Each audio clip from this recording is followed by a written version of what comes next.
안녕하십니까. 진짜 별과 함께하는 점성술 크로노사이트 주간 운세 예보 2022년 3월 둘째 주 3월 9일부터 16일까지입니다. 첫 번째 주가 워낙 임팩트가 크기 때문에 지금도 이런저런 일에 얽혀가지고 고생하시거나 혹은 쾌재를 부르고 계신 분들이 좀 있을 것인데, 첫째 주에 비해서는 둘째 주는 그렇게 큰 일은 없습니다. 큰 일은 없고 행성 구조가 없고 행성이 별이랑 만나는 그 정도 구조들이 있고요. 그래서 짜잘하게 있다가 다시 셋째 주부터 좀 일이 있습니다. 그래서 둘째 주는 어느 정도 좀 쉬어가는 그런 기간이라고 할 수 있어요. 자, 그래서 3월 9일에 정확하게 말하자면 3월 9일 되자마자 금성이 독수자리 알파성인 알타이르랑 만나는데, 그러면 9일 거의 새벽 12시? 그때쯤 만나기 때문에, 그러면 영향권은 3월 8일 오전부터 3월 9일 오전 정도까지는 계속 영향권입니다. 그러니까 하루 전부터 시작을 하는 거죠. 자, 금성하고 알타이르랑 만날 때는 어떤 일이 벌어지냐 하면은, 평소에 이제 내가 일상적으로 대하지 않던 그런 종류의 사람들 있잖아요. 그러니까 익숙하지가 않아. 내가 뭘 어떻게 해야 될지 모르는 그런 사람. 그러니까 그렇기 때문에 되게 이제 좀 곤혹스러워질 수가 있습니다. 어떻게 대해야 될지 잘 모르다 보니까 서로 오해가 쌓이겠죠. 그러니까 오해가 쌓이고 말이 좀 엇나가기 시작하면 아무래도 좀 안 좋은 기억으로 남기가 쉽습니다. 그러니까 한쪽은 상대방을 되게 이제 거칠고 고집스럽고 말이 안 통한다고 여길 수가 있고, 거꾸로 그쪽은 이쪽을 보면서 살갑지가 않고 사교성이 떨어지고 시원스럽지 않으며 너무 뒤로 뺀다, 혹은 냉담하다, 이렇게 느낄 공산이 큽니다. 그러니까 서로 말이 안 통하고 정이 안 통하다는 거죠. 내 스타일이 서로 각자한테 익숙한 스타일이 상대방한테 안 통하는 날인 거예요. 나는 지금까지 이런 방식으로 사람을 대하면 대충 다 좋고 친해지고 그랬었는데 이 사람한테는 영 안 통하면서 오히려 불쾌하게 느끼는 것 같네 라고 하니까 난감해지는 거죠. 그리고 한쪽은 난감할 것이고 한쪽은 화가 나겠죠. 그러니까 이런 식이에요. 그래서 제일 중요한 건 약간 탐색하는 거죠. 내가 지금까지 해왔던 방식을 버리고, 이 사람한테는 그게 안 먹히거나 불쾌할 수 있으니까 그런 걸 버리고 약간 조심스럽게 탐색하는 그런 식으로 해야 되는데, 이게 말처럼 쉬운 게 아니에요. 그러니까 제일 좋은 건 뭐겠어요? 누군가가 나를 대할 때 경험이나 요령을 쓰지 않아도 되는 상황. 그러니까 내가 누구한테라도 언제라도 환영받는 사람이면 되는 거지만, 그거는 불가능한 일이죠. 불가능한 일이고, 다들 각자 살아오던 어떤 노선 같은 게 있습니다. 살아오던 환경이랑 풍습이나 어떤 작은 커뮤니티 내에서의 관습 같은 게 있는데, 그게 완전히 사라질 수도 없고 부딪히지 않을 수도 없기 때문에 가끔가다 이런 일이 있는 거예요. 그래서 타임로드 금성인 분들은 아무래도 이런 일을 좀 더 겪을 수가 있어서, 그러니까 그냥 나한테 편한 방식으로 사람한테 무작정 대하지 말고 탐색적으로 다가가자, 그런 얘기입니다. 자, 그리고 이틀 뒤에 3월 11일 금성이 견우성인 답이랑 만납니다. 답이는 여러 번 나왔었지만 바깥 일에는 도움이 되지만 가족 사이에는 도움이 안 되는 그런 별이라고 했었어요. 그리고 또 이 금성이 답이랑 좀 상성이 안 맞습니다. 그래서 답이랑 금성이 만나면 보통 이제 업무 관계로 만난 이성이랑 불필요한 트러블 같은 게 잘 발생을 해요. 그러니까 분위기를 부드럽게 만들려고 나는 적절한 멘트를 쳤는데, 그러니까 이 정도면 괜찮겠지 하는 수준의 그런 등급의 농담을 건넸는데 상대방 입장에서는 되게 불쾌해지는 거예요. 그리고 많은 경우에는 이게 성희롱 비슷하게 받아들여질 수가 있습니다. 그러니까 이것도 또 사실 알타이르랑 다비가 불과 2도 정도밖에 안 떨어져 있고, 알타이르가 워낙 좀 밝은 별이기 때문에 뭐 다비하고 알타이르가 위도가 같진 않지만 얘네들이 내 행성이 특히 수성이나 금성처럼 운행 속도가 빠른 애들은 알타이를 만나고 다비를 만날 때까지 하루나 이틀 정도밖에 안 걸려요. 무슨 얘기냐? 그 내행성이 알타이를 만나고 다비를 만날 때 이 두 가지가 완전히 별개의 사건이 아니고 약간의 연속성이 생길 수가 있다는 거예요. 물론 아주 느린 목성이나 토성 같은 경우는 얘기가 좀 다르겠지만 뭐 수성 금성은 하루에도 1, 2도 가고 막 그러거든요. 그러다 보니까 하루 이틀 만에 알타이르의 바통을 받아서 다비한테 넘겨주는 이런 식이 됩니다. 자, 그러다 보니까 알타이르랑 만났을 때와 비슷한 어떤 주제의식이나 문제의식도 이어져요.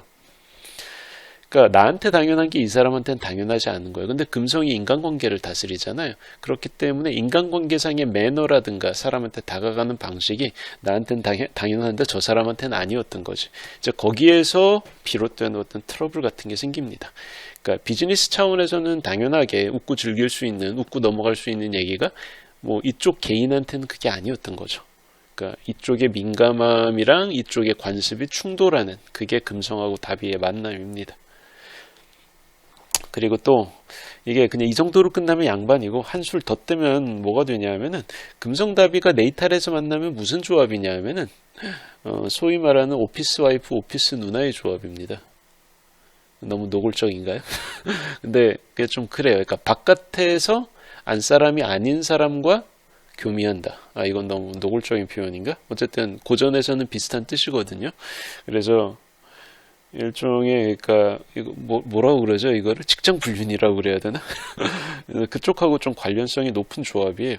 그래서 직장이나 자기 일 관련으로 약간 부적절한 관계를 맺고 있는 분들이 이날 이벤트가 있을 확률이 높아. 근데 이 사람들이 이벤트가 있으려면 뭐가 있겠어요? 폭로되는 거겠지. 들키는 거겠죠. 그러니까 관계가 들통날 수 있는 날이기 때문에 뭐 이날은 뭐 제가 뭐라고 할 말은 없고요. 왈가왈부할 수 없는 문제니까 본인이 그냥 지금은 충실하게 잘 살고 있는지 고민을 좀 해보시면 좋겠습니다. 근데 이게 금성다비 조합이지 금성 타임로드 금성인 분들이 다비를 보는 그 경우는 약간 좀 얘기가 달라져. 업무에서 성과를 낸다든가 혹은 뭐 그 영업을 했는데 결과가 좋았다든가 이런 식으로 좀 긍정적으로 발휘될 수 있기 때문에 뭐 나쁘지 않습니다. 그러니까 거꾸로 그 타임로드 금성인 분들은 이 다비랑 만나는 게 나쁘지 않은데 타임로드 금성이 아닌 분들이 오히려 더 문제가 될 수가 있어요. 이날은 다비가 지금 물병 그러니까 보병궁 사도 초반이거든요. 그래서 본인 그 출생 천궁도에서 중요한 행성이나 감흥점 혹은 지금 타임로드의 네이탈 도수가 이 보병궁 사도랑 유효각을 맺는 그런 도수에 있으면 오히려 그쪽이 더 약간 좀 좋지 않은 이벤트, 불쾌한 이벤트로 나타날 수가 있습니다. 자, 그리고 며칠 더 지나서 수성이 포마라우트랑 만나요. 자, 3월 13일 이른 새벽에 만나기 때문에 3월 12일 오후부터 13일 아침까지가 영향권입니다. 자, 수성 포마라우트 조합은 제가 2번인가 더 예전에 말씀드렸었는데 말이랑 글을 어설프게 쓰다가 패가 망신하는 조합이에요. 그러니까 물정도 모르고 나만의 환상이나 희망에 사로잡혀서 안 해야 될 일을 덜컥 해버리는 그런 게 포마라우트 수성 조합인데 되게 좀 큰 돈이 들어가는 그런 비싼 물건을 사거나 계약을 한다던가 이렇게 했다가 나중에 얼마 후에 크게 후회할 수 있다든가 이런 식입니다. 그러니까 뭐 광고 문구만 보고 혹해서 물건을 샀는데 나중에 받아서 써보고 나니까 어이없게 내가 이 물건한테 바라던 필수적인 기능 하나가 딱 빠져 있는 거야. 근데 이미 썼으니까 환불도 안 되고 혹은 뭐 전망이나 외관이나 여러 가지 다른 부분이 좋아서 집을 빌렸어요. 집을 임대를 했는데 막상 이사 들어가 보니까 수압이 너무 낮아가지고 물이 잘 안 나와. 그리고 막 나올라 치면 녹물이 가끔 섞여서 나옵니다. 이런 완전 낭패죠. 그러니까 뭔가 자신이 혹해가지고 정말 중요한 걸 못 보는 그런 식이 되는 거예요. 그리고 또 하나. 그 별다른 생각 없이 일종의 구설시비의 조합 중에 하나입니다. 포마라우트 수성은. 그래서 나는 별 생각 없이 내뱉었던 말인데 혹은 썼던 글인데 그것 때문에 나한테 이제 후과가 돌아오는 거죠. 곤욕을 치르는 그러기가 쉬운 날이에요. 그래서 나는 내 편이라고 생각하고 누구 딴 사람 흉을 봤어. 약간 뒷담화를 했는데 마음에 안 들던 제3자에 대해서 그런 불평하고 비난이 나중에 사람들한테 말이 돌아가지고 내 쪽이 이제 뒷담화하는 사람이라고 평판이 깎인다든가 혹은 뭐 이 정도면 큰 문제 없겠지 라는 식으로 약간 감정적인 멘트를 쳤는데 그게 나중에 문제가 돼가지고 거의 관련된 사람이 화가 나서 항의를 한다든가 뭐 이런 패턴입니다. 그러니까 말실수, 단순한 말실수하고 좀 달라요. 이거는 진짜 구설시비입니다. 실수가 아니고 그 당시에는 이게 실수가 될 거라고 생각도 못 하다가 이게 그냥 그러니까 설화가 생기는 거예요. 그래서 기본적으로 의사소통을 할 수 있는 모든 방식에서 글이든 말이든 메신저든 뭐든 간에 메일이든 간에 내가 의도했던 바랑은 좀 다른 식으로 일이 꼬인다. 그러기가 쉽다. 그걸 알아두시면 좋습니다. 그리고 또 타임로드가 수성이기까지 하면 이날은 보이스피싱이나 스팸이나 해킹 같이 약간 사기성 말로 사기쳐가지고 돈을 잃는 그런 일에 휘말릴 수가 있어요. 특히 타임로드 수성인 분들이 일종의 피해자 입장에 되기가 쉽기 때문에 이날은 좀 주의하시는 게 좋습니다. 포말아웃 만만한 별이 아니거든요. 자, 그리고 며칠 후에 수성이 그 쌍호군 구도까지 가면 스카트랑 만나요. 3월 16일 이른 새벽, 그러니까 15일 오후부터 16일 아침까지가 수성 스카트 조합이 유효 구간입니다. 스카트는 몇 번 얘기가 나왔었죠. 잡성인데 자기 색깔이 분명해.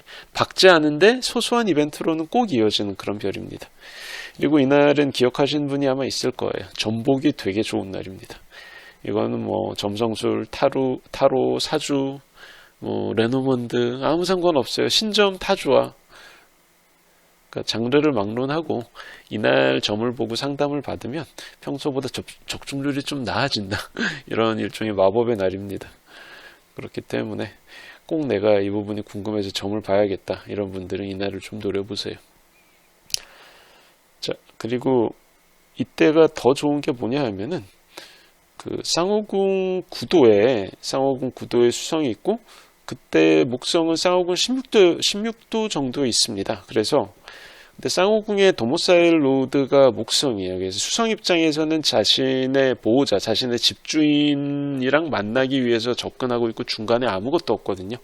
그러니까 접근을 막는 다른 제3행성이 없습니다.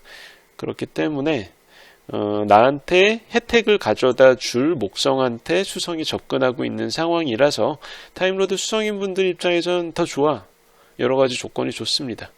그래서 주변에 친한 사람들하고 만나서 스스럼 없이 대화를 나누고 마음을 터놓으면서 더 친해지고 또 작은 위안까지 얻을 수 있을지도 모릅니다. 그러기에 좋은 날이라는 거죠.